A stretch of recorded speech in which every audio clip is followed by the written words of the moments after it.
Churchill severely underestimates the enemy. Hong Kong falls to Japan in just 17 days.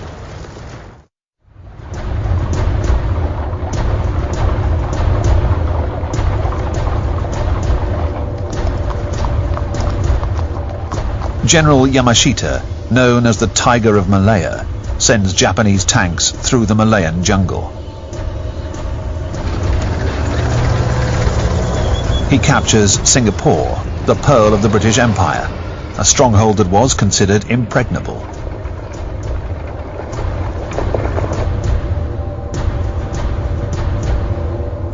Yamashita makes hundreds of prisoners line up in perfect order for an impressive and humiliating review.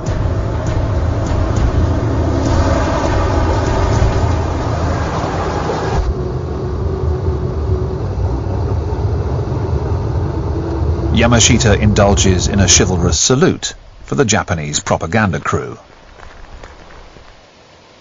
General Yamashita will be hanged for war crimes in 1946.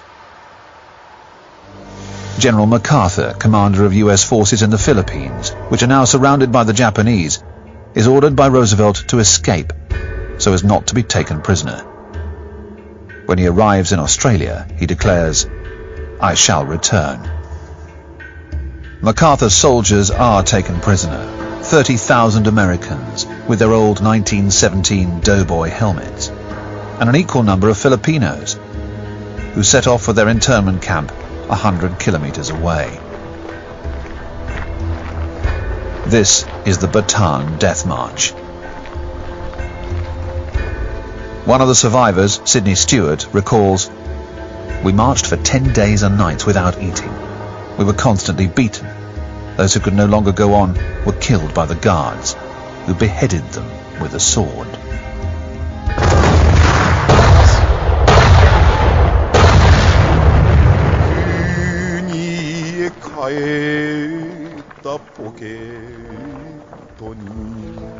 In just 5 months, Japan has destroyed the Allied forces in the Far East and conquered half of the Pacific. Tenuhukai Banzai. Long live the Emperor. A huge banzai resounds throughout the empire to celebrate Japan's version of the Lightning War. It reaches General Tojo and the Emperor, who deigns to make an appearance in public with his family.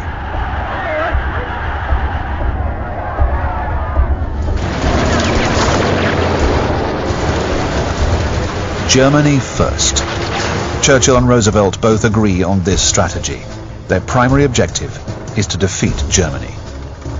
"We have to bomb it," says Churchill. He creates an air fleet commanded by General Bomber Harris.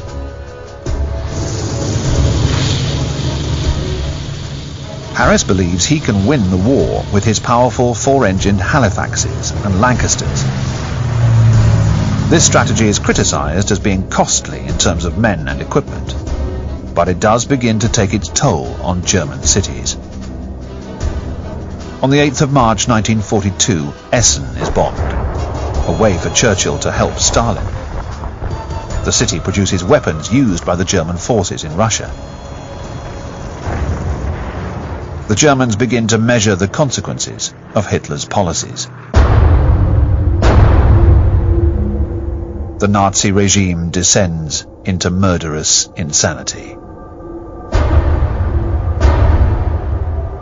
Hitler, Goering, Himmler, and his assistant Heydrich begin to implement what they call the final solution: the extermination of Jews in Europe.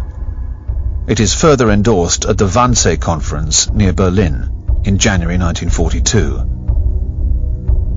That is why Heydrich has come to Paris, to organize the rounding up of Jews in France. Their one-way trip to the gas chambers in Auschwitz